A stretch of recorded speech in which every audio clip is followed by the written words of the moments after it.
Buenas tardes, hermanos. Un feliz sábado para cada uno de ustedes. Que el Señor les bendiga. Feliz sábado, hermanos. Y a nuestros hermanos que están allí detrás de cámaras, donde quiera que se encuentren, en cualquier lugar del mundo, un feliz sábado. Estamos hablando en estas semanas acerca de la organización de iglesia. Y hoy día vamos a hablar acerca de un tema clave, la Asociación General. ¿Por qué vamos a hablar de la Asociación General? En la mañana se acuerdan que habíamos estado hablando de que las instituciones se iban a mover en los últimos días, de tal forma que iban a formar un solo bloque ecuménico para poder aplicar las leyes dominicales. Muy bien, eso es precisamente lo que vamos a entender ahora. ¿Cómo podría ser posible que la institución de la Iglesia, la Asociación General, su dirección, pudiera llegar a unirse ecuménicamente con el romanismo y el protestantismo? Y vamos a entender incluso cada una de estas instituciones, de qué lado pueden estar, ya sean positivas o negativas, ¿ya? Pero para eso vamos a hacer un poco de historia de lo que sucedió en el pasado, en tiempos de nuestro Señor Jesucristo. En la Biblia se habla acerca de una institución, la institución del Sanedrín. ¿Qué cosa era el Sanedrín? Era el lugar donde se encontraban todos los dirigentes del pueblo de Israel, ¿correcto? Y todos estos dirigentes habían llegado a cometer un error para cuando Jesucristo llegó. ¿Cuál era ese error? Vamos a ver. Libro de San Marcos, capítulo 7, versículo 6 hasta el 9. Marcos, capítulo 7, versos 6 al 9. Respondiendo él, Jesús, les dijo: hipócritas, bien profetizó de vosotros Isaías, como está escrito: este pueblo de labios me honra, pero su corazón está lejos de mí. ¿Por qué? Pues en vano me honran, enseñando como doctrinas mandamientos de hombres, porque dejando el mandamiento de Dios, os aferráis a la tradición de los hombres, los lavamientos de los jarros y de los vasos de beber, y hacéis otras muchas cosas semejantes. Les decía también: bien invalidáis el mandamiento de Dios para guardar vuestra tradición. ¿Qué cosa es invalidar el mandamiento de Dios y seguir la tradición? Bueno, los dirigentes, a través de todos los tiempos, tanto políticos como religiosos, constantemente cometen esos errores, ¿no? ¿Qué hacen?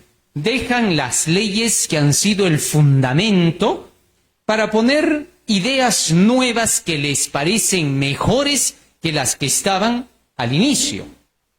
Tal es así que en tiempos de Jesucristo se dejaron los mandamientos de Dios que fueron dados a través de Moisés desde el principio.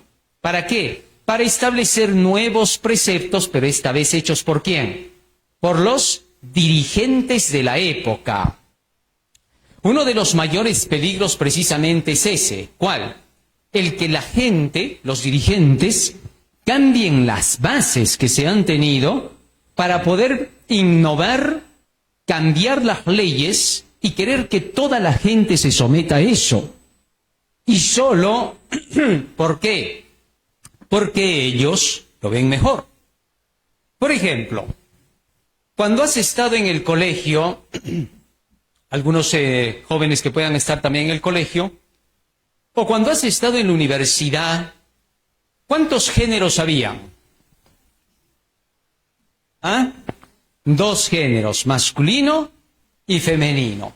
No obstante, las nuevas ideologías nos han llevado a querer hacer pensar que hay más de 2 géneros. ¿Cuántos? Más de 360 géneros ya tenemos ahora, ¿no es cierto? Tal es así que ya hemos llegado a un punto donde nadie sabe lo que es. Porque a las finales hay personas que de pronto dicen: bueno, yo me siento que soy un gato. Hay un hombre que hace poco nada más, hace más de un mes, se sentía un león. ¿Ah?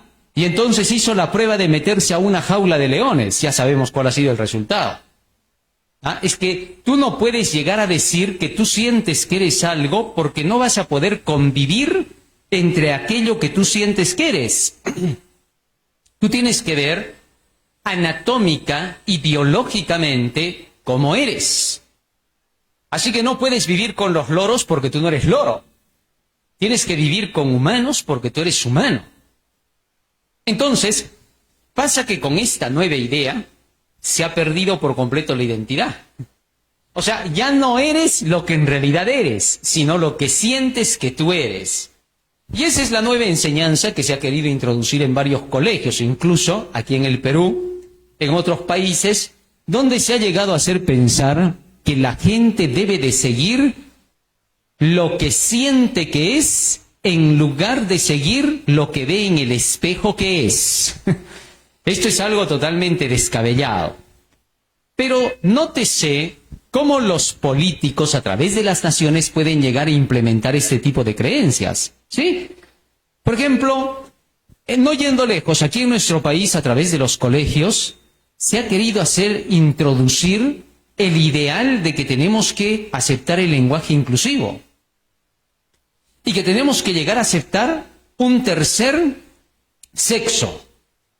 Y que debemos de hablar acerca de ellos, de ellas, pero también de quién. De ellos. ¿Quiénes son los ellos? Son los que están intermedios. Definitivamente, el entrar en ese terreno nos saca de la realidad que nosotros hemos aprendido. ¿Esto a qué llevaría? Primero, a que haya confusión entre los viejitos y los jóvenes. Porque los jóvenes van a tener otro tipo de concepto, mientras que los viejitos van a tener otro tipo de idea. Entonces, muy pronto se va a decir, para que se solucione el problema fácil, acabemos con todos los viejos y los jóvenes ya van a tener la misma idea. Y eso es lo que quiso hacer, ¿se acuerdan? La famosa Lagarde, ¿no? La que a través de sus enseñanzas decía que los viejitos estaban sobrando en la tierra y que había que deshacerse de ellos, y por eso en el plan de la pandemia se buscó vacunar a los viejitos más rápido, ¿no? Y hasta el día de hoy todavía se sigue hablando de que los viejitos deben de ser los vacunados, que no hay ningún problema, que los jóvenes no, que los niños no, pero los viejitos sí, porque el afán es deshacerse de los viejitos, ¿no? Debido a que ellos tienen la historia en su vida. Tú le preguntas a tu abuelito, abuelito, ¿cuántos géneros son? ¿Cuántos va a contestar él? 2. Y aquí no existe de que tú eres la generación beta, que tú eres la generación alfa, la millennial, la Z, nada de eso. Esos son inventos que se están haciendo con la finalidad de poder desviar a la gente a diversos pensamientos. Por ejemplo, a la última generación se le está diciendo, tú ya no puedes pensar como tus abuelos. Tus abuelos son anticuados. ¿Ah? Y sin embargo, las ideas que están sembrando para ese tiempo en relación a las ideologías son ideologías anticuadas. Porque la ideología de género no es una creencia que se haya levantado en el 2015, 2020. No, señor. La ideología de género viene de allá de los tiempos de Babilonia. Estamos hablando de casi hace 3.500 años atrás. O sea, son ideas sumamente anticuadas. El aceptar la ideología de que 2 hombres se pueden casar, eso no es un desarrollo epigenético de ahora. Eso lo creían los griegos y los romanos. Los griegos tenían la práctica de los erómenos y los erastes. Y ellos ya practicaban el matrimonio entre 2 hombres. Nerón aprobó el matrimonio igualitario, porque Nerón tenía 2 amantes, el emperador romano. Y estos amantes eran 2 capitanes. ¿Para qué los tenía como amantes? Para que lo defendieran en las guerras. Así que estos daban la vida por él. Y así él dio permiso y firmó el acuerdo de que se dé el matrimonio entre hombres. O sea, eso no es ahorita. ¿Hace cuántos años estamos hablando de Nerón? Hace 2000 años atrás. O sea, son anticuadas esas ideas. No son ideas de ahora. Pero nos quieren hacer creer que la psicología ha avanzado y que ahora dice que tenemos mejores ideas y que por lo tanto no podemos retroceder. Pero ya hemos retrocedido pues, con esas ideas. ¿Saben que cuando el cristianismo se levantó con los apóstoles, las ideas de los apóstoles estaban súper avanzadas? Y que todo eso que han dejado ellos fue la ilustración de la mente humana. y quedó atrás el salvajismo de los imperios. Pero bien, en tiempos de Jesús, los dirigentes religiosos cometieron un tremendo error. ¿Qué cosa? Dejaron las leyes antiguas dadas por Moisés y por Dios y comenzaron a hacer sus propias reglas y leyes. Y cuando llegó Jesucristo, que era su Dios, el prometido en las leyes antiguas, al llegar Jesús, lo desconocieron. Porque lo que hablaba Jesús era distinto a lo que ellos habían aplicado en sus nuevas leyes. Interesante. Entonces, cuando lo escuchaban a Jesús, decían, este es loco. Está hablando cosas que no son, está yendo en contra de los dirigentes, se está yendo en contra del sistema de la iglesia. Jesús no estaba yendo en contra. Jesús estaba enseñando lo que el sistema de la iglesia había enseñado. Pero como ellos lo habían cambiado, no reconocieron lo que Jesús enseñaba. Como que te cambian las matemáticas y te dicen que 5 más 5 es 15. Entonces tú entras a clase y el profesor dice, a ver, ¿cuánto es 5 más 5? 10, profesor. No, te dice el otro, 15, profesor. Muy bien, tienes 20. Y tú te quedas, ¿perdón? 5 más 5 era 10. Lo que pasa es que te cambiaron la matemática. Lo mismo se ha hecho en este caso, ¿con qué? Con las leyes de Dios. Ahora, eso que pasó en los días de Jesucristo volverá a pasar hacia el final del tiempo. Las instituciones religiosas van a cambiar por completo el sistema de sus organizaciones. Y todas estas organizaciones ya no van a hablar de los principios cristianos. Es ahí donde nosotros nos vamos a encontrar en una gran controversia. ¿Por qué? Porque entonces, llegado ese momento, cuando queramos defender los principios que nosotros hemos conocido para nuestra salvación, ya no los van a reconocer. ¿Está claro? Eso puede traer consecuencias bastante graves. ¿Qué consecuencia trajo el cambio de las leyes en tiempo de Jesús? ¿Se acuerdan? Lo crucificaron a Jesús. Mataron a los apóstoles, mataron a los seguidores de ellos. Porque según las leyes establecidas por ellos, los apóstoles y Jesús eran sediciosos, eran revolucionarios, eran subversivos. ¿Se dan cuenta?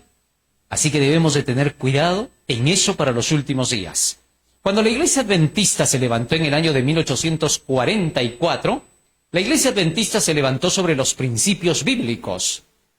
Y lo que trajo a la existencia la Iglesia Adventista fueron las profecías de Daniel y el Apocalipsis. ¿Por qué tenían que ser las profecías? Bueno, sencillo. Porque si va a aparecer una iglesia después de que la Biblia ya terminó de ser escrita, entonces esa iglesia, tiene que estar profetizada. ¿Qué cosa significa eso? Es decir, en las profecías se tiene que decir, aparecerá una iglesia con estas características que será el pueblo de Dios para los últimos días. De lo contrario, cualquiera podría pensar y decir así, ¿y cómo yo sé que esta iglesia adventista es la verdadera? ¿Solo porque tú lo dices? ¿Estás jalando agua para tu molino? Porque cada panadero alaba su pan. Así que entonces tú lo estás haciendo porque tú eres pues de esta religión, es obvio. ¿Cómo podríamos saber que una iglesia es verdadera? Solo hay un camino, a través de la porque Dios haya determinado que aparecería esta iglesia con algunas características específicas. ¿Correcto? Daniel capítulo 8, versículo 14 fue la base para poder descubrir cómo se inicia la iglesia adventista. Miren esto. Y él dijo, hasta 2300 tardes y mañanas, luego el santuario será purificado. ¿Cuándo se cumplieron las 2300 tardes y mañanas? Que en realidad en profecía, ¿cuánto es? 2300 ¿qué? Años. ¿Cuándo se cumplieron? Para 1843. Correcto, 44, perdón. Para 1844 se cumplieron los 2300 años. Ahora, esto no es porque lo estemos adivinando, sino porque las mismas profecías nos dan el punto de partida para contar los 2300 años. Fíjense, Daniel capítulo 9, versículo 25. Avanzamos al capítulo 9 para ver dónde comienza. Sabe pues y entiende que desde la salida de la orden para restaurar y edificar a Jerusalén, hasta el Mesías príncipe habrá 7 semanas y 62 semanas. Se volverá a edificar la plaza y el muro en tiempos angustiosos. Punto de partida. Desde el momento en que se dé la orden para restaurar y edificar a Jerusalén. ¿Cuándo se dio la orden para restaurar y edificar a Jerusalén? ¿Se acuerdan? ¿Qué año fue? 457 antes de qué? De Cristo. Ya. Sumen ahora, desde el 457 antes de Cristo, 2300 años más tarde. ¿Cuánto nos da como resultado? 457 antes de Cristo, súmenle 2300 años. Y el resultado es 1843. ¿Está claro? De ahí es que, 1844, de ahí es que se sabe que para 1844 se cumplirían los 2300 años. Pero ahora falta un punto. Dice el texto, y el santuario será purificado. Ahora, ¿qué cosa es el santuario? Regresemos a Daniel 8:14. Miren lo que dice acá y ubiquémonos bien. Y él dijo, hasta 2300 tardes y mañanas, luego el santuario será ¿qué cosa? Purificado. Ahora, ¿qué significaba la purificación del santuario? Esto es lo que vamos a descubrir. El santuario era el templo de Dios, ¿no es cierto? Malaquías capítulo 3, versículo 1 al 3. Miren lo que era el santuario, ¿ya?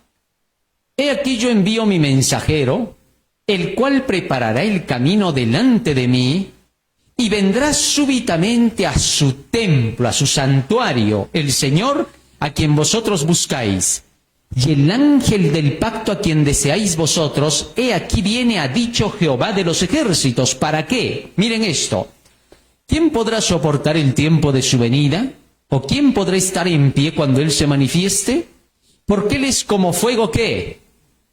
Esta palabrita es la clave. Él es como fuego purificador y como jabón de lavadores. Es decir, el Señor venía a su templo para empezar, ¿qué cosa? Una obra de purificación. Ahora, ¿de qué se trata esa obra de purificación? Vamos a ver, seguimos leyendo, versículo 5. Versículo 5. Y vendré a vosotros para, ¿qué dice? Para juicio. Es decir, la purificación es un tiempo de juicio. Entonces, cuando dice 2300 años y el santuario será purificado, ¿a qué se está refiriendo? 2300 años hasta 1844 y el templo de Dios será ¿qué cosa? Purificado. Ahora, eso significaría que para 1844 empieza la obra de la purificación del santuario con la hora del juicio. ¿Está claro? Ahora bien, para esa fecha de 1844, un grupo de personas que analizó estas profecías, comenzando por un hombre llamado Guillermo Miller, descubrió que había que anunciar al mundo que la hora del juicio había llegado. Y comenzó a predicar lo que encontramos en Apocalipsis capítulos 14, versículos 6 y 7. ¿Qué cosa fue? Apocalipsis capítulo 14, 6 y 7. Vi volar por en medio del cielo a otro ángel que tenía el evangelio eterno para predicarlo a los moradores de la tierra, a toda nación, tribu, lengua y pueblo, diciendo a gran voz, temed a Dios y dadle gloria, porque la hora de su juicio ha llegado. ¿Cuándo se tenía que predicar este mensaje? Para 1844. Cuando se cumplieron los 2300 años y entonces era verdad que la hora del juicio había ¿qué? Llegado. Ya está. Ya tenemos hasta ahí un punto de partida. Para 1844 se conforma un grupo de 50.000 personas que seguían a Guillermo Miller. Y estas 50.000 personas conformaban el llamado grupo de los adventistas. Todavía no eran del séptimo día. ¿Por qué les decían adventistas? Porque creían en el segundo advenimiento. Porque eso era lo que predicaban. Ya viene Cristo, decían. Estos son los creyentes del adventismo. Y así nació nuestro nombre adventista, creyente de la segunda venida de Cristo. Muy bien. Una vez que comenzamos a predicar en 1844, y Cristo no vino para esa fecha, sino que comenzó el juicio en el cielo, una gran cantidad de gente se desanimó. Pero luego algunos de ellos comenzaron a regresar. Porque los adventistas que quedaron les decían así: a ver, si Cristo hubiera venido para 1844, ¿hubieras estado listo? Y algunos de ellos decían: si estábamos listos, estábamos esperando. Así, ¿y cómo te has desanimado tan rápido si tan listo estabas y tanto creías en la verdad? Y entonces se daban cuenta de que lo que estaban respondiendo no tenía sentido. Y algunos de ellos comenzaban a juntarse. Y se iban uniendo. Pero gran cantidad se separó. No obstante, aún así permanecieron los adventistas y comenzaron a proclamar con más fuerza el mensaje del tercer ángel. Y pronto descubrieron que era imposible que Jesús tuviera que venir para 1844 porque había algo más que predicar. ¿Qué cosa era? Miren lo que dice Mateo 24:14. ¿Ya? Y será predicado este evangelio del reino en todo el mundo para testimonio a todas las naciones, y entonces ¿qué vendrá? El fin. O sea, el fin no puede llegar si no se termina de predicar ¿a cuántos? A todo el mundo. ¿Por qué? Porque sería injusto que Jesús venga, que haga juicio y que haya gente que diga: pero yo nunca conocí tu verdad. ¿Por qué me juzgan si yo no sé nada de tu evangelio? Entonces lo lógico es que toda persona en la tierra tiene que recibir el conocimiento del evangelio para poder saber cómo se tiene que preparar para la venida de Cristo. Ahora bien, como acá dice que tiene que ser predicado este evangelio a todo el mundo, nos vamos a Apocalipsis capítulo 14, versículo 6, y miren lo que dice acá sobre ese evangelio.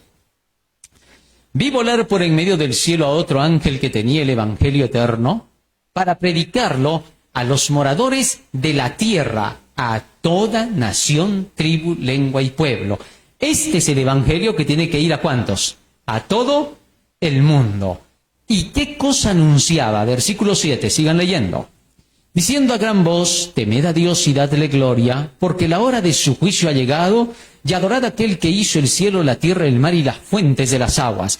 Entonces se empezó a predicar este mensaje a partir de 1844. Y toda la gente que se juntaba gracias a este mensaje. ¿No? Y luego, como la gente de las iglesias, de las demás iglesias, fue empujada por sus pastores para que no acepten lo que estaban predicando los adventistas, entonces todas esas iglesias cayeron con Babilonia, de quien hablamos en la mañana, ¿no es cierto? Babilonia con todas sus mentiras y todos sus engaños y sus falsas doctrinas.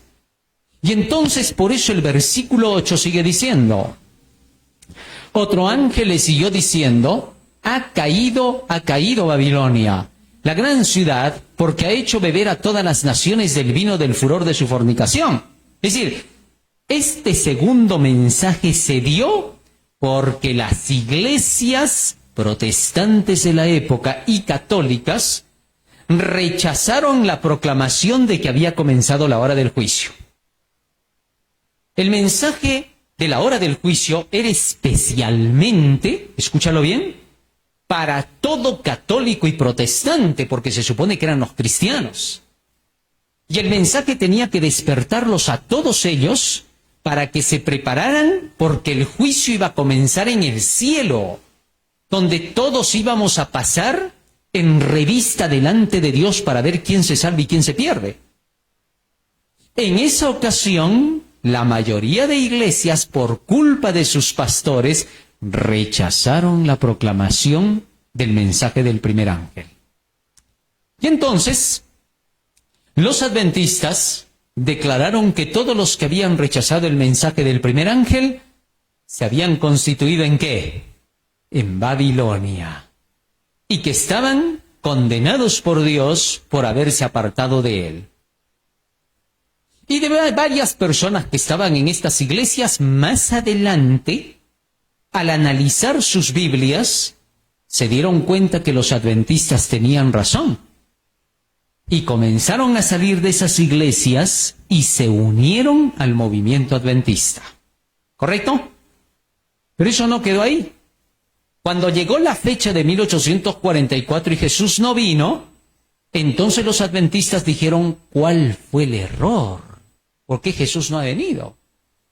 Y se encontraron que faltaba predicar una parte todavía de este evangelio, que tenía que ir al mundo entero. ¿Qué parte faltaba acá? Versículo 9 hasta el 11, miren lo que dice acá. Y el tercer ángel lo siguió diciendo a gran voz, si alguno adora a la bestia y a su imagen, y recibe la marca en su frente o en su mano, él también beberá del vino de la ira de Dios, que ha sido vaciado puro en el cáliz de su ira, y será atormentado con fuego y azufre delante de los santos ángeles y del Cordero. Y el humo de su tormento sube por los siglos de los siglos, y no tienen reposo de día ni de noche los que adoran a la bestia y a su imagen, ni nadie que reciba la marca de su nombre. Entonces los adventistas dijeron, momentito, nos falta proclamar este tercer mensaje. ¿Qué cosa? Si alguno adora a la bestia y a su imagen y recibe su marca.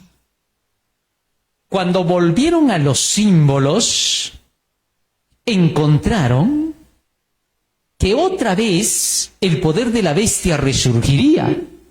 Ellos no creían que iba a resurgir. Cuando Napoleón Bonaparte destrozó la alianza político-religiosa de Roma y se llevó preso al Papa en esa ocasión a Pío VI, todos los protestantes creyeron que el papado caía para nunca más levantarse.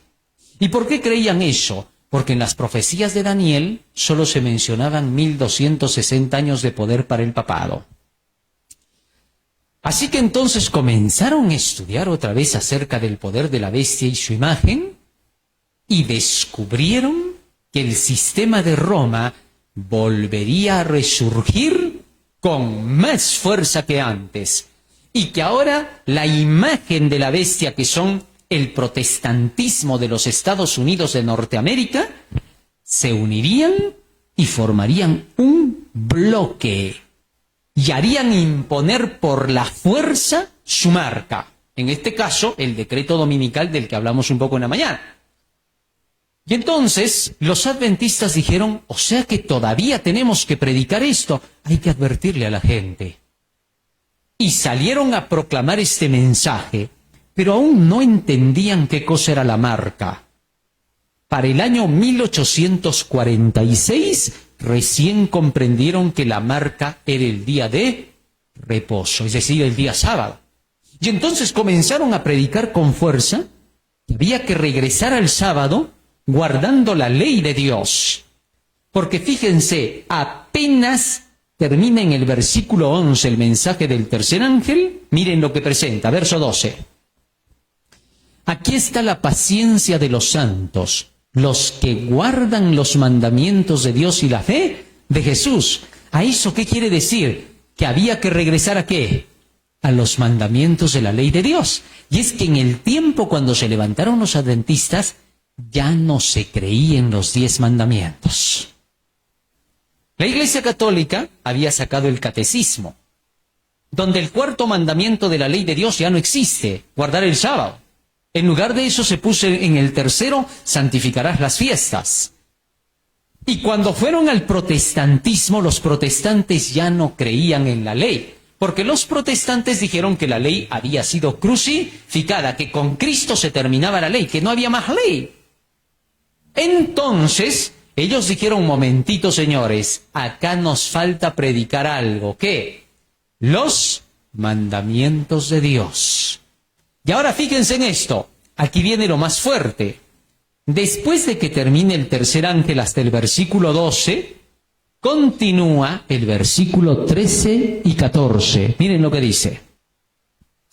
Oí una voz que desde el cielo me decía, escribe, bienaventurados de aquí en adelante los muertos que mueren en el Señor. Es decir, a partir de 1844, felices los que mueran en Cristo. ¿Por qué? Porque todos los que hayan creído a partir de 1844 el mensaje del primer ángel, dice el Espíritu, descansarán de sus trabajos porque sus obras con ellos, ¿qué? Es decir, están asegurados para la vida eterna. Pero ahora, escuchen esto, verso 14 y 15. Miré, después de que se termina toda la proclamación del tercer ángel, ¿no es cierto? Miren lo que dice ahora acá. Miré, y he aquí una nube blanca, y sobre la nube uno sentado semejante al Hijo del Hombre, que tenía en la cabeza una corona de oro y en la mano una hoz aguda. ¿Para qué tenía esto el Hijo del Hombre? Miren, verso 16.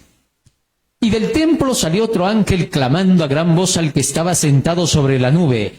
Mete tu hoz y ciega, porque la hora de cegar ha llegado, pues la mies de la tierra está madura. Esto es la segunda venida de Cristo. Y ahora fíjense, se termina de predicar los tres ángeles y lo siguiente es que Cristo está viniendo en las nubes de los cielos. Entonces los adventistas dijeron, o sea que nos faltaba predicar todavía esto para que Jesús viniera. Así es. El tercer ángel declara que la bestia y su imagen se unen, es decir, el romanismo papal y el protestantismo americano. Cuando esto sucediera y se dieran la mano los dos, cuando solo esos dos poderes quedaran dominando el mundo, el tercer ángel se habría cumplido. Así que pasaron los años, y en el año 1990 cae la Unión Soviética. Rusia, ¿no es cierto? La antigua Rusia. Cae y solo quedan dos poderes en la tierra dominando el mundo. El Vaticano, del papado, y los Estados Unidos protestantes. Y entonces se cumplió el tercer ángel. Se cumplió la profecía que decía que para el final del tiempo estos dos serían los protagonistas de la historia del cierre del mundo. Así los adventistas, para cuando llegó 1990, comenzaron a hacer seminarios de Daniel y Apocalipsis por toda la tierra, declarándole a toda la gente que se acercaba el final de la historia y que había que prepararse. Cuando se predicó el mensaje así, de pronto sucedió un movimiento que lo frenó todo. Apareció con fuerza el movimiento ecuménico. Para el año 1990 mismo, se estaba trabajando para que el ecumenismo se dé. Y 4 años más tarde, en 1994, se firma el acuerdo ECU, Evangélicos y Católicos Unidos para el Tercer Milenio. Y cuando se firme ese acuerdo para 1994, en la Iglesia Adventista se introduce un nuevo mensaje. ¿Qué cosa enseñaba este nuevo mensaje? La salvación solo por creer en Jesús. Cree en Jesucristo y está salvado. Ese movimiento se levantó en el Brasil, ¿correcto? Con un pastor que era peruano. Y comenzó a empujar sus ideales, unido con otro pastor que escribía un libro que se llamaba Las 95 Tesis. Y entonces empujaron a la Iglesia Adventista a una reforma en sus doctrinas, es decir, hicieron un cambio. Ya no se predicarían más las profecías de los mensajes de los tres ángeles. Lo que se predicaría de allí en adelante es un Cristo sonriente, un Cristo más amigable, hablar solamente del amor de Jesús. ¿Está claro? Eso era lo que se iba a enseñar de allí en adelante. Y entonces ese movimiento fanático llegó a tomar fuerza en el mundo entero. Y a su director, que enseñaba ese tipo de ideas, lo nombraron director de evangelismo mundial. Y a raíz de eso se produjo un zarandeo en la iglesia adventista, donde la gran mayoría de todos los dirigentes vieron que la prédica de ese hombre, junto con los que lo apoyaban, rentaba mucho más economía. Porque con esas prédicas, que eran nada bíblicas, sino más emocionales, comenzaron a jalar mucho más gente y había más diezmos y ofrendas. Y eso traía más riqueza. Ahora, el hablar sobre esos temas que ellos publicaban, del hogar, la familia, el matrimonio, noviazgo, enamoramiento, todo eso eran temas que si tú los presentas en el mundo sin nada que tenga que ver de la religión, y te vas, por ejemplo, a la universidad, vas a repletar la universidad de gente con esos temas. ¿Por qué? Porque todos quieren escuchar sobre esos temas, todos quieren saber lo que es familia, hogar, matrimonio, noviazgo, enamoramiento, etcétera, amistad. Es que son los temas, pues, del momento. Entonces, hacer ese tipo de temas ya no es predicar el evangelio. ¿Qué cosa es? Es simplemente jalar adeptos. Con eso, cualquier iglesia se hace multimillonaria. Y por esa razón pasó lo que sucedió con Roma, pasó lo que sucedió con el protestantismo americano. No obstante, estaba profetizado que en la iglesia adventista, en lugar de deshacerse la iglesia y caer con Babilonia, se levantaría un conflicto, una lucha a la cual Jesús le llamó el trigo y la cizaña. Y que en la parábola de las 10 vírgenes le dice las vírgenes prudentes y las vírgenes insensatas. ¿A quién se le llama prudente y a quién se llama insensato? San Mateo capítulo 24, verso 45 al 48. Vamos a ver, ¿ya? Miren, ¿quién es pues el siervo fiel y prudente? Pregunta Jesús. Y él mismo responde, al cual puso su señor sobre su casa para que les dé el alimento a tiempo. ¿El alimento qué cosa es? La palabra de Dios, la enseñanza de Dios. Predicar el alimento de la palabra de Dios a tiempo, ¿qué es? Predicar la profecía, es la que habla del tiempo profético. Muy bien. El siervo fiel y prudente se encarga de dar la profecía en la iglesia, el alimento a tiempo al pueblo. Pero ahora hablemos del insensato. Seguimos avanzando. El versículo 48 ahora, porque todo esto es del prudente. Pero si aquel siervo malo, el insensato, dijere en su corazón, mi señor tarda en venir. ¿Cuál es la primera característica del insensato? No dice que no viene Jesús, solo dice que ¿qué? ¿Cuándo será toda? No creo que sea tan pronto, dice el insensato, ¿no? Posterga la venida de Jesucristo. ¿Y qué hace? Seguimos leyendo, verso 49.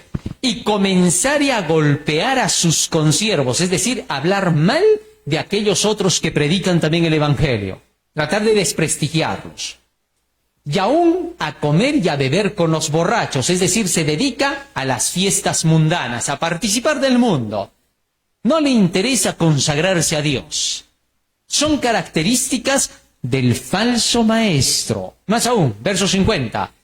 Vendrá el Señor de aquel siervo en día que éste no espera y a la hora que no sabe, porque no está estudiando las profecías. Y lo castigará duramente y pondrá su parte con los hipócritas, y allí será el lloro y el crujir de dientes. Muy bien, fíjense ahora. El siervo insensato no proclama la profecía. Al contrario, dice que el Señor se tarda en venir, que para qué están hablando y alarmando a la gente. Y a su vez ataca a los que están predicando la verdad. Los trata de desprestigiar. Y para remate se va con los mundanos a participar en sus locuras. Eso es exactamente lo que comenzó a ocurrir en el pueblo de Dios. Y se separaron en dos grupos. Los que están estudiando la profecía, preparándose para la segunda venida de Cristo, y los que se dedican a su evangelio liberal, a que puede ser medio mundano, si quieres, y a la vez medio cristiano. Ser un cristiano tibio es no ser cristiano. Cristo dice, o eres frío o eres caliente, pero tibio, te vomito de mi boca. ¿Correcto? Entonces el cristiano lo que tiene que hacer es buscar estar del lado de los calientes. ¿Quiénes son aquellos que están calientes? Aquellos que están estudiando la palabra de Dios para saber cómo prepararse para la segunda venida de Cristo. Los fríos, ¿quiénes son? Los liberales, ¿no? Los que piensan que Cristo todavía no viene, que no tiene nada de malo mezclarse con el mundo, que hay que ser amigo del mundo, ¿no? En base a eso es que se dé el ecumenismo. Y los adventistas que hayan llegado a esa conclusión terminarán uniéndose con los ecuménicos. Lo peor de todo es que la advertencia nos viene de que la institución administrativa de iglesia llegaría a cometer esos errores. Vamos a ver, ¿ya? Ahora vamos a las citas del Espíritu de Profecía. Miren lo que dice acá. Origen de la Asociación General. Hablemos de la Asociación General, cómo se organizó la Iglesia Adventista del Séptimo Día. Para 1846, la Iglesia Adventista estaba patentando su nombre Adventista del Séptimo Día para ser reconocida como una institución en el mundo. ¿Correcto? ¿Por qué? Porque tienen que estar patentadas todas las asociaciones. Muy bien. ¿Y qué pasó? En agosto de 1846, Helena Harmon se unió en matrimonio con Jaime White. Ellos dos son los que continuaron después de la muerte de Guillermo Miller el avance de la Iglesia Adventista. Un joven ministro adventista. Durante los 35 años siguientes, la vida de la señora de White estuvo estrechamente vinculada con la de su esposo en arduos trabajos evangélicos hasta la muerte de él ocurrida el 6 de agosto de 1881. Viajaron extensamente por los Estados Unidos predicando y escribiendo, plantando, edificando, organizando y administrando. El tiempo y otras pruebas han demostrado cuán amplios y firmes fueron los fundamentos que ellos echaron, cuán sabio y prudentemente edificaron. Iniciaron entre los adventistas del Séptimo Día la obra de publicaciones en 1849 y 1850. Y hacia el año 1860 desarrollaron la organización de la Iglesia sobre la base de un sano sistema financiero. Esto culminó en 1863 con la organización de la Asociación General de los Adventistas del Séptimo Día. Hacia 1865 se inició nuestra obra médica y la gran obra educativa de la denominación comenzó poco después de 1870. En 1868 se había empezado a poner en práctica el plan de celebrar congresos anuales y en 1874 los adventistas del Séptimo Día mandaron su primer misionero de los Estados Unidos al extranjero. Joyas de los Testimonios, tomo 1, página 16. Esta es una breve reseña de cómo se inicia el sistema administrativo de la Iglesia Adventista del Séptimo Día. La asociación de todos los adventistas. ¿Qué es una asociación? Un conjunto de personas que se asocian, se juntan con la finalidad de promover, en este caso, una iglesia, una institución eclesiástica. Muy bien. ¿Qué opinión tenía Helena de White cuando se originó la asociación, cuando recién existió la Asociación General? ¿Qué dijo ella sobre la asociación? Miren lo que dijo. ¿Y por qué estoy tomando a Helena de White? Bueno, porque ella estuvo desde el inicio y nos va a contar la historia. Conocer nuestra historia es saber para qué existimos. El que no conoce su historia está condenado a repetir los errores de ella, ¿no es cierto? Así de simple. Así que para no cometer errores tenemos que saber cómo se organizó la iglesia, cómo se levantó, cuál era su misión para continuarla. De lo contrario, alguien viene por ahí con el cartón de ser el pastor, el dirigente, el máximo de la iglesia y nos cambia la historia y nos cuenta cuentos y nos desvía del camino. ¿Ah? Muy bien. Vamos a ver. Se me ha mostrado que nadie debe someter su juicio al de otro hombre. Es decir, nunca te vas a someter a otro personaje. ¿Correcto? Pero cuando emite un juicio la Asociación General, que es la más alta autoridad que Dios tiene sobre la tierra, no se deben mantener ni la independencia ni el juicio privados. Por el contrario, deben someterse. Testimonios, tomo 3, página 492, publicado por primera vez en 1875. Para ese tiempo, entonces, Helena de White, ¿qué dijo de la Asociación General? Todos deben someterse a lo que diga la Asociación General. No puedes someterte a otra persona, pero sí te tienes que someter a la institución. ¿Por qué? porque entonces la institución estaba haciendo cumplir todo aquello que ellos habían descubierto como el mensaje para predicar al mundo. Bien, sigue diciendo, vamos a la siguiente cita. No tuve un solo rayo de luz que el Señor me hubiera dado concerniente a venir a este país, Australia. Vine en obediencia a la voz de la Asociación General, a la que siempre he considerado autoridad. Carta 124, escrita el 9 de agosto de 1896. Miren las fechas cómo van avanzando. En 1875 reconoce a la asociación. 1896 obedece a la asociación. Es decir, yo no hago lo que la asociación no me diga, dice Elena de White. ¿Correcto? Está mostrando cómo funcionaba.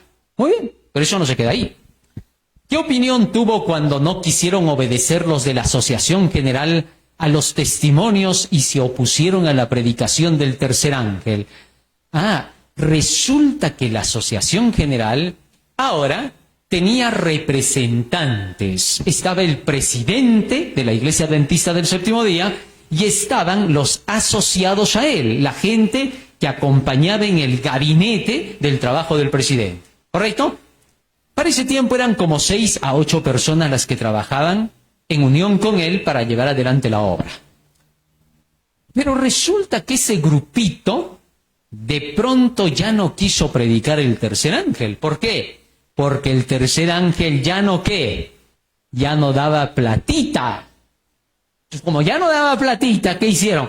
Momentito, este mensaje no nos está funcionando. ¿Funcionar para ellos qué es? Dar plata. ¿Y entonces qué pasó? Comenzaron a cambiar las reglas del juego. Es como que tú te vas a trabajar a la Toyota y de pronto te empiezan a decir que van a vender carros chinos. Y tú dices, momentito, yo entré a Toyota, no a vender carros chinos, pues no voy a ganar igual. Entonces te engañaron. Eso mismo estaba empezando a suceder en la Iglesia Adventista. Y por esa razón, la profeta de Dios escribió diciendo qué había que hacer de allí en adelante.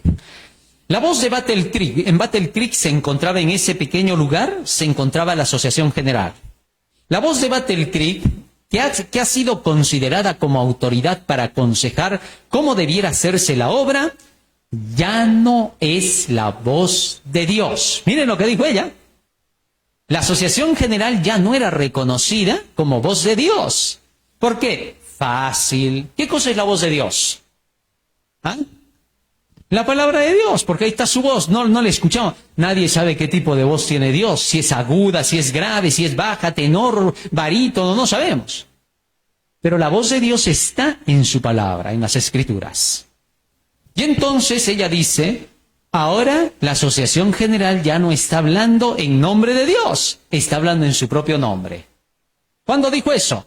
En 1896, el mismo año en que había dicho que ella obedeció. Ahora pasaron unos meses y dijo, no es más la voz de Dios. Tengan cuidado, más bien advirtió, porque se dio cuenta que ahora estaban hablando cosas que no tenían que ver con el Evangelio.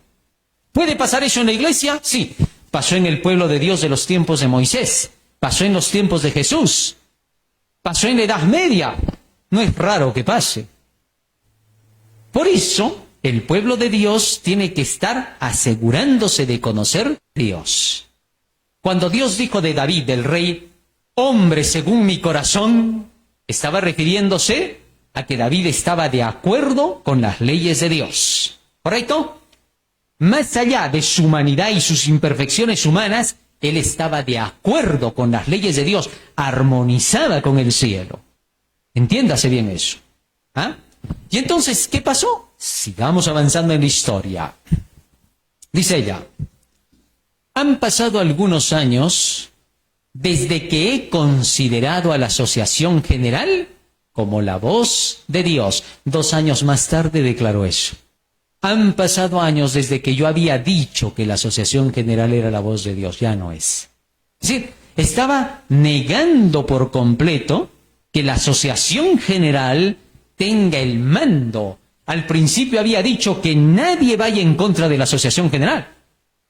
Pero eso es cuando la Asociación General está en lo correcto. cuando la asociación sale de lo correcto, nadie tiene por qué obedecerla. ¿Está claro? Porque el que lo hace, peca contra Dios. ¿Qué significa pecar? ¿Transgredir qué? La ley. Y transgredir la ley es irse contra el gobierno de Dios. Por eso dice, el que hace caso a la voz de la asociación general, cuando ella ya no enseña la palabra, está pecando contra Dios, pues está yéndose contra el gobierno de Dios. Muy bien. Entonces, ¿qué pasó? Sigamos avanzando. El hecho de que estos hombres debieran estar en un sitial sagrado, los que dirigían la asociación, como si fueran la voz de Dios al pueblo, como creíamos que la asociación general lo era, es asunto del pasado. Conferencia General, Boletín de la Conferencia General, 3 de abril de 1901, página 25. ¿Qué les parece? Así que entonces Elena de White terminó diciendo para esa época, olvídense de la asociación general. Esta no nos conduce, no nos representa. Ya Dios no está trabajando con ella. Sorprendente, ¿eh? Eso sí fue fuerte. Muy bien, seguimos avanzando. El error principal de los dirigentes fue no querer someterse a los testimonios del espíritu de profecía. Estos se habían alejado de la palabra de Dios. No querían someterse. Miren lo que dice acá. Vamos avanzando. El presidente de la Asociación General debe proceder de acuerdo con la luz dada, no contrariamente a la misma. Si los hombres cierran sus ojos a los testimonios que Dios se ha dignado dar, y creen que es sabiduría andar a la luz de las teas que ellos mismos encendieron, esto echará a perder la iglesia. Tales hombres no están calificados para ser pastores o presidentes de asociaciones. No han tomado consejo de la fuente de toda sabiduría. Testimonios para Ministros, página 327. Acá se explica con claridad la razón, ¿eh? Se está diciendo que cuando los dirigentes de la iglesia, sean presidentes administrativos o sean pastores de iglesia, dejan lo que dice la palabra del Señor, no deben ser más reconocidos. ¿Y eso quién tiene que hacerlo? Nosotros. Porque entre pastores no van a dejar de reconocerse. Otorongo no mata otorongo. ¿Correcto? ¿Por qué? Porque siempre se defienden entre ellos, ¿no? ¿Te has dado cuenta? Eso es algo que parece ser hasta parte de la ética profesional, ¿no? Donde te enseñan a que tú tienes que defender al otro que es de tu línea y no hablar mal de él, ¿no?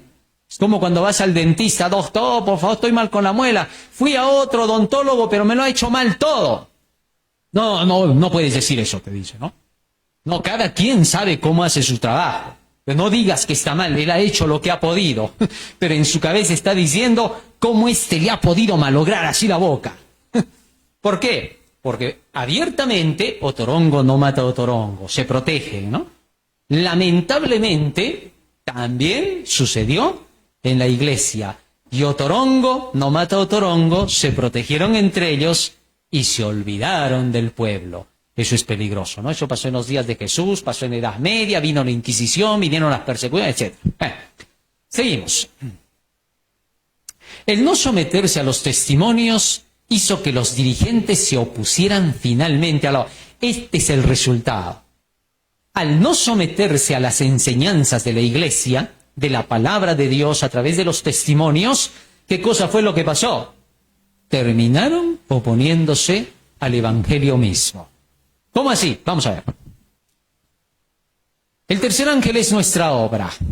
Nuestra obra consiste en predicar al mundo los mensajes del primero, segundo y tercer ángeles. ¿Qué cosa es nuestra obra? Dice, cuando nosotros decimos estamos haciendo la obra de Dios, ¿a qué nos estamos refiriendo? A que estamos predicando el mensaje del tercer ángel. ¿No es cierto? Muy bien. Carta 128 del 6 de julio dice ella eso, 1902. Vamos avanzando. La Asociación General se opuso a la obra, es decir, al tercer ángel. Miren cómo. A veces cuando un pequeño grupo de hombres, al cual ha sido confiada la dirección general de la obra, de la predicación del tercer ángel, ha tratado en el nombre de la Asociación General de llevar a cabo planes imprudentes y de restringir la obra de Dios, el tercer ángel, he dicho que ya no podía considerar la voz de la Asociación General, representada por esos pocos hombres, como la voz de Dios. Obreros Evangélicos 505. Ahora, ella dice, escuchen bien, dice, ¿no? Yo no estoy deshaciendo la institución de la Asociación General, dice.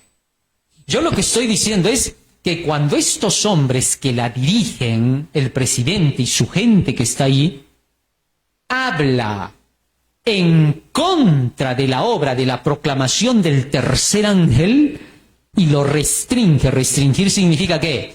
Frenar, no lo deja avanzar, no deja que se predique. He dicho que ya esos no son ¿qué cosa? La voz de Dios. ¿Está claro? ¿Cuándo entonces deja de ser la voz de Dios la Asociación General? Cuando no se predica el mensaje del tercer ángel. ¿Está claro? Muy bien. Y entonces ahora ella explica más. Los errores fueron a causa de darle la autoridad al presidente y al pequeño grupo de los administrativos de la Asociación General. O sea, el error partió en el hecho de que la gente ya no se estaba guiando por la palabra de Dios, sino ¿por qué? ¿Ah? ¿Por qué se estaba guiando? Por lo que decía el presidente y los que estaban en su entorno. O sea, hicieron de los hombres sus guías, en lugar de seguir lo que ellos conocían de la verdad de la palabra de Dios. Muchos hermanos en esa época prefirieron a lo que decía el pastor en lugar de seguir lo que decía el escrito está. Esa es una advertencia para nosotros, porque sobre esas bases es que se va a dar la apostasía final que va a cerrar la historia y el tiempo de gracia. A veces cuando un pequeño grupo de hombres al cual ha sido confiada la dirección general de la obra, ha tratado en el nombre de la Asociación General de llevar a cabo planes imprudentes y de restringir la obra de Dios, he dicho que ya no podía considerar la voz de la Asociación General, representada por estos pocos hombres, como la voz de Dios. El error que algunos corren peligro de cometer consiste en dar al parecer y criterio de un hombre o de un pequeño grupo de hombres la plena medida de autoridad e influencia que Dios puso en su iglesia en el criterio y voz de la Asociación General, convocada para hacer planes en favor de la prosperidad del progreso de su obra. Testimonios para la Iglesia, tomo 9, página 257. El error que se estaba dando entonces acá estaba en dejar toda la autoridad a ese pequeño grupo de dirigentes, en lugar de tener que dar toda la autoridad a las enseñanzas que establecieron a la iglesia y que todos los miembros de iglesia habían aceptado y creían. Entonces, cuando se tienen que hacer planes dentro de la iglesia, cuando se tiene que dirigir algo, hay que estar seguros de que lo que se está planificando y lo que se está dirigiendo está armonizando ¿con qué? Con la palabra de Dios. Es por eso que cuando nosotros vamos llevando el Evangelio, lo llevamos ahora como un ministerio laico. Es decir, como laicos que conocen las reglas de la iglesia, que conocen lo que manda el sistema de las enseñanzas de la palabra de Dios, y las seguimos cumpliendo con esos deberes, individualmente, porque tenemos una obra individual que hacer. Y dentro de esa obra individual, el sistema laico defiende tu obra personal. ¿Entiendes? Es decir, tú tienes que predicar el Evangelio, tú tienes que llevar a cabo la obra de Dios. Nadie te puede prohibir de tener que predicar el Evangelio. Nadie te puede decir que tú no puedes anunciar el Evangelio, a menos que hayas hecho algo grave en la iglesia y entonces se te diga, contigo no. Rebeliones que no han faltado, las hemos visto y las hemos tenido, ¿no? En casos tales no se aceptan las labores de una persona así, pero luego todos los miembros están llamados a comunicar este Evangelio y terminarlo. Si en algún momento alguien declarara de entre los dirigentes, no vas a predicar más el tercer ángel, eso asusta a la gente, no las profecías, vamos a hablarles del amor, inmediatamente no le hacemos caso a ese dirigente y lo sacamos de en medio. ¿Cómo? No te escucho y punto. Se acabó. Si quiere seguir hablando lo que él quiere, que siga hablando. Allá los que lo quieran oír. Pero los que están en la verdad, no se mezclan más con ellos. ¿Correcto? Así que de lo que tenemos que asegurarnos de qué cosa es, de saber qué cosa es la verdad, de qué se trata el mensaje de los 3 ángeles y de que se está predicando esa verdad y no se ha desviado por otro cauce. Eso es todo. Y mientras esté predicando ese mensaje y se lo esté defendiendo, Dios está caminando con ese lugar. ¿Correcto? Dios no se separa de su pueblo cuando su pueblo lo busca a Él y quiere hacer su voluntad. Puede que en la iglesia hayan miembros defectuosos. Puede haber que hayan Judas, Pedros o Juanes. Puede ser. Pero eso no cambia la verdad de Dios en mentira. ¿Está claro? La iglesia de Dios sigue permaneciendo. ¿Por qué? Porque precisamente para eso está la iglesia. Para enseñarle a la gente cómo dejar de ser Judas, Pedro o Juan. ¿Está claro? Porque a medida que tú vienes a la iglesia y sigues aprendiendo el Evangelio, tu vida se va reformando. Tu carácter va cambiando y vas aprendiendo qué puede estar mal en ti, que no esté en armonía con las cosas de Dios. La iglesia no se deshace porque hayan miembros imperfectos en ella. Eso no la deshace. La iglesia de Cristo, de sus apóstoles, eran 12 apóstoles con full imperfecciones. ¿Es así o no? Que se estaban preparando hasta que llegó el tiempo de la lluvia temprana. Así, la iglesia no se deshace por una cuestión como esa. Aparte que hasta el final el trigo y la cizaña crecen juntos. ¿Cuándo es que una iglesia se desintegra? Cuando deja sus creencias que le dieron origen a esta. Por lógica. Porque si ya una iglesia no predica aquello que predicó cuando se inició, quiere decir que se deshizo por completo su creencia. Entonces se deshizo esa iglesia. ¿Me dejé entender o no? Que quede eso bien en claro. Solamente una iglesia falla cuando esa iglesia dejó de predicar lo que se le encomendó. Mientras una iglesia siga predicando la verdad, todavía Dios está acompañándola. ¿Por qué? Porque la verdad está ahí en esa iglesia y la verdad es Cristo. ¿Está claro? Así que mientras la iglesia siga predicando lo que es justo, lo que es correcto, Jesucristo la sigue conduciendo. Cuando deja de predicar el mensaje que es la verdad presente, huyan de esa iglesia. Porque en ese lugar no está Dios. Así veas que todos los miembros oran todo el día, que todos los miembros tienen buen comportamiento aparente, no te engañes. Puede que los miembros de una iglesia sean gente que le gusta visitar enfermos, regalar comida al pobre, vestir al desnudo, pero no siguen las palabras de Dios. Es una iglesia falsa. Y esa es peligrosa. ¿Por qué? Porque la Biblia dice que Satanás se viste como ángel de luz. ¿Está claro, hermanos? Muy bien, vamos a quedar ahí por el día de hoy. La próxima semana vamos a estudiar